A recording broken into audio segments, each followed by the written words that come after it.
surviving the first 7 days of NoFap is by far the hardest. And it is the time when you make or break your streak. And you can get away with a lot of stuff later on that you cannot get away in the first 7 days, because you get the biggest urges in the first 7 days. You will have the need to watch porn the most because you won't know what to do with your life, your time, your energy in those days. And so today I'm going to break down how to survive those first 7 days and what are the best tactics in order to just get through them. What do you do in the first 4 to 7 days? So in the first 2 days, you get these flashbacks behind your eyelids of porn, of erotic material.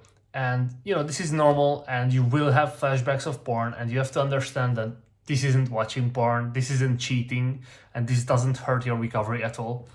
You have to separate the porn in real life from the porn in your brain as your brain remembers it, because your brain cannot remember porn as dopaminergically. Like, you won't get that big boost of dopamine that you want to avoid at all costs just from remembering porn. So, I would remember porn much later on. I would remember porn, recently, but I wouldn't get the dopamine boost because I'm not seeking porn.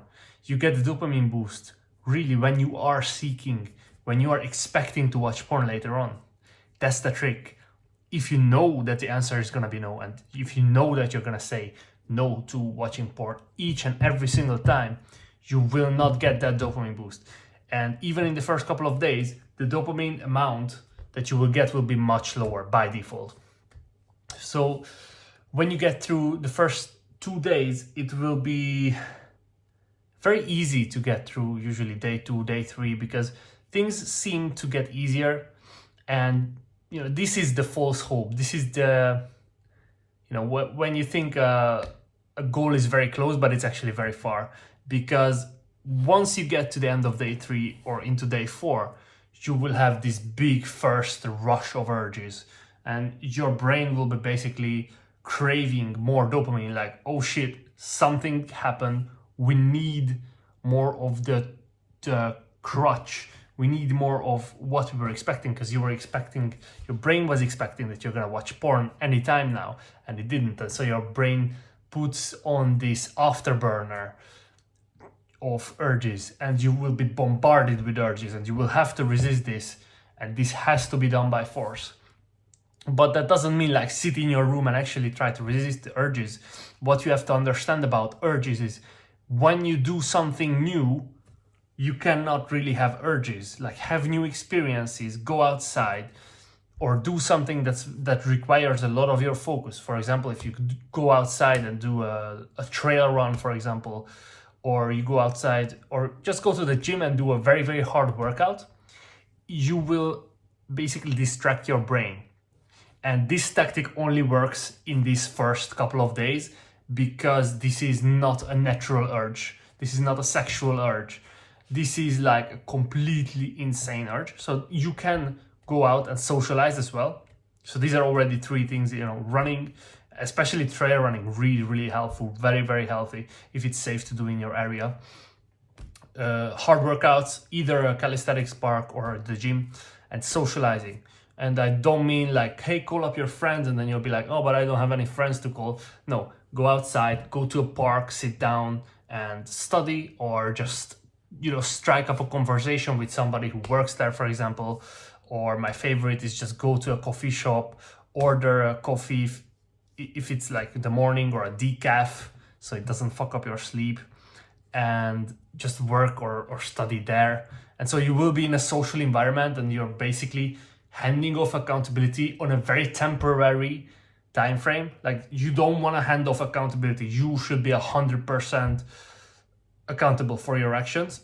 But during these days, day 3, day 4, you really want to have as little opportunity to watch porn as possible.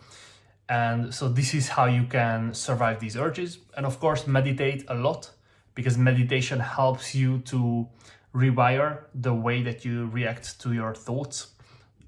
By default, you think of watching porn, and then you become horny, and then you go and watch porn. That's called a slip up or a relapse if you do it long enough. But really what meditation does is it makes you control the thought. So if you have the thought to watch porn, you can dismiss that. So you will not have the emotion and you will not get horny. Therefore, you won't watch porn. It's like meditation really gets to the root of the problem. And so that's why it's so important. But it won't work in 4 days. This will work in 30 days. That's why it's so important to do meditation from day one. You can do a 10-minute meditation every single day.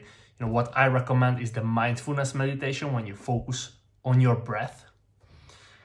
And if you do that by around day 30, you will get good enough at it that it will have extremely good positive benefits, and you will be experiencing, you know, better and better mental health just in general. And on top of that, you will get less urges as well. So yeah, day 4, you know, get out there, socialize, and if that means talk to nobody, just go out to a coffee shop. You know, you still have to talk to the person at the coffee, what is it called? Like the barista, right? You still have to talk to some people and really force yourself into conversations. If you have somebody to call, like a parent that you haven't called in a while even, or a friend that you usually don't call, you can still call them up and, you know, start chat with them. You know, it doesn't have to be longer than 10 to 20 minutes. You know, I don't like to have overly long phone conversations, but with some people I can talk for about an hour, although I only talk for, you know, once a year maybe. But get some conversations going, and if you can't do that, just go out into places where other people are, parks again, coffee shops. And so that's how you survive the big urges. Now you will still have to do the resisting part, because you will be going to bed at some point. You will be alone at some point, you know, on the toilet or whatever. You will have your smartphone with you, and so you will have to resist. You will have to dismiss the thought of watching porn. You will have to say like, no, I'm not gonna do this. So there is a part where you will still be responsible, but by going out, you reduce the weight. Like, you still have to carry the bag full of stones, but the bag is smaller when you spend a lot of time outside, when you spend a lot of time in public. And so that's after you get these first urge. The biggest urge is always gonna be the first one, the real first huge urge. And after that, every single urge is gonna be easier to resist. And, you know, there are many explanations to this. It's, you know, psychological effect. Just you prove yourself worthy, and so your subconscious accepts that, okay, we're not gonna watch porn anymore. Second of all, you become more skilled in the present. Like, you get better at resisting urges, you get better at resisting acting upon your emotions, and so that's very important. And so this is why you get better and why it gets easier to resist urges later on. And you will get to a point by around day 30 to day 90 where you will not even have a real urge. You will just have the thought of, hey, maybe I should, you know, watch porn. No, it's like it at the level of thought, it gets dismissed. There is no emotion to it. There is no expectation, no dopamine spike, and your life will be at that point very seamless. And, you know, at that point, like, superpowers, yeah, sure, superpowers are coming on, and you might be enjoying your new social skills and eye contact and everything, but after day 90, stuff is gonna feel very normal. But, well, that's not exactly true, because everything will be better, but it will feel like everything as it is meant to be, because it is. This is the way it's meant to be. You being on NoFap, you're not watching porn. If you're using porn on a daily basis, you're doing it wrong. You should not watch porn at all.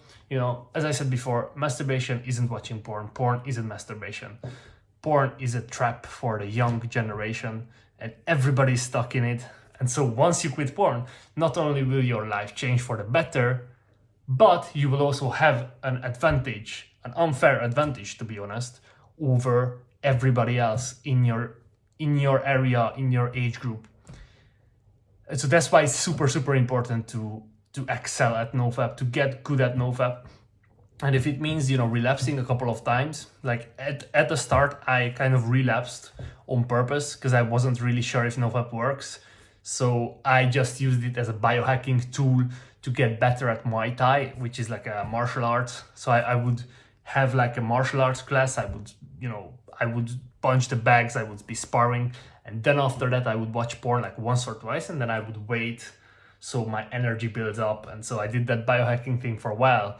And a lot of guys don't have that period of a couple of months when they do that. Instead, they are struggling to quit forever. And so that has a very negative psychological effect. But you do have to understand, like, relapses or slip-ups are part of the journey of you getting free of porn, because you are programmed to watch porn. Ever since a very young age, you were programmed. You were watching porn. And those guys who were smoking cigarettes at the age of 12 to 13 years old, those guys are complete nicotine addicts by now. And so you are similar to those guys, unfortunately, in some ways, because although you didn't know that watching porn was bad, it was, and you were just not aware of it. So we have to get through the withdrawal process, and then, establishing the right tools and getting your life back on track without the need to rely on porn. That's what NoFap is all about. But unlike Alcoholic Anonymous or whatever, Nicotine Addicts Anonymous, NoFap isn't forever. Like, your brain is gonna heal itself. That's the beauty about porn. Like, it's an addiction that is based on something that's real. So you can just take out the addiction from the whole formula and everything goes back into place in 1 to 2 years. So I would say usually people after 6 months to 2 years, depending on how long they've been watching porn, they just get off NoFap. And that doesn't mean like they start watching porn again. What it means is they stop caring about NoFap. And so that's the end of the video. That's where I want you to be. So please subscribe to this channel and give a like for the fire alarm that somebody set off again. And I'll see you guys tomorrow.